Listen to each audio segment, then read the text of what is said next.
The city buzzed with life as cars honked and neon lights flickered against the evening sky. Among the chaos, Sophia, a young woman with tattered clothes and a weathered backpack, sat on the edge of the park bench.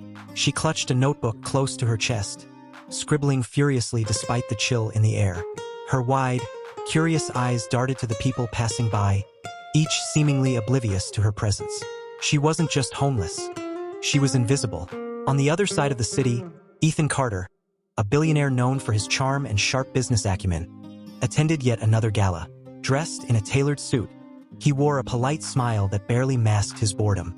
The wealth, the power, the endless parties, it all felt hollow. What he craved was something real, something authentic.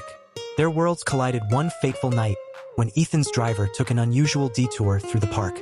Ethan, glancing out of the window, spotted Sophia on the bench. There was something captivating about the way she wrote, her focus unbroken despite the bustling world around her. "Stop the car," Ethan said, his voice cutting through the quiet interior. Sophia barely noticed the man approaching her until his shadow fell across her notebook. She looked up, startled, to see a tall man with kind but curious eyes. "What are you writing?" Ethan asked, his voice gentle. Sophia hesitated, her grip tightening on the notebook. "Just stories," she murmured, her cheeks flushing. Ethan's lips quirked into a smile. "May I see?" Sophia shook her head vehemently. "They're not finished."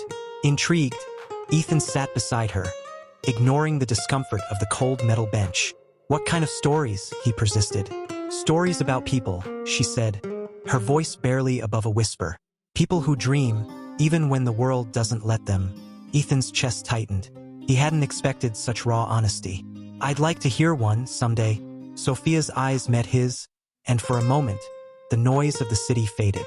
"Maybe," she said, her voice carrying a note of challenge.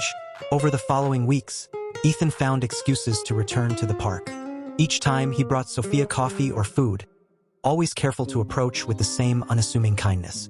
Sophia's walls, built from years of hardship, began to crack.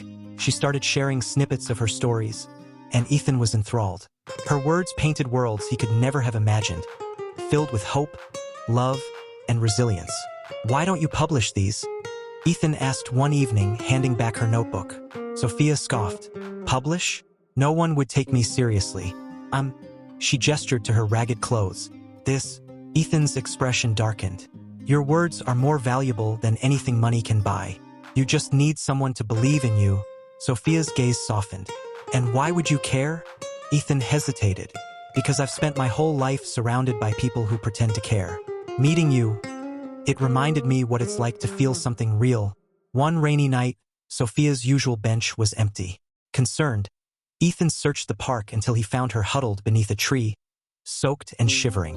Without a second thought, he took off his coat and wrapped it around her. "Come with me," he said, his tone firm but kind. Sophia resisted.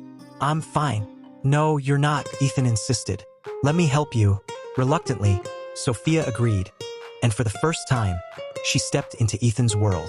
His penthouse was like nothing she'd ever seen, but it also felt empty. As she dried off and warmed up, she noticed the walls devoid of personal touches, the pristine surfaces untouched by life. "For someone who has everything, you don't seem very happy," she remarked. Ethan chuckled softly. "Maybe that's because I've never had what matters." As Sophia settled into a guest room that night, she couldn't shake a nagging feeling.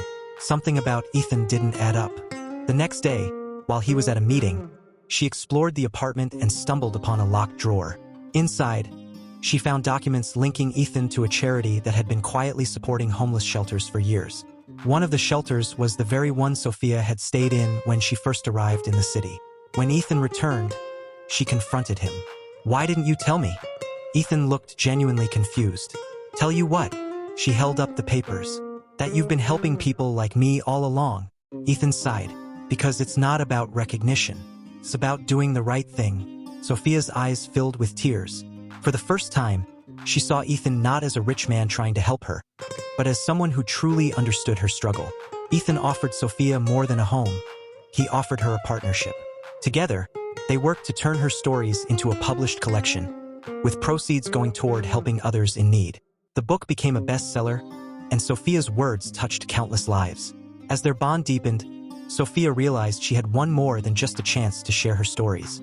She had found someone who believed in her, who saw her not as a project but as an equal. One evening, as they stood on the balcony overlooking the city, Ethan took her hand. "You changed my life, Sophia. You reminded me what it means to truly live." Sophia smiled, her heart full. "And you showed me that even in the darkest times, there's light if you're willing to see it." The city buzzed below them, but for the first time, they felt like they belonged to the world and to each other.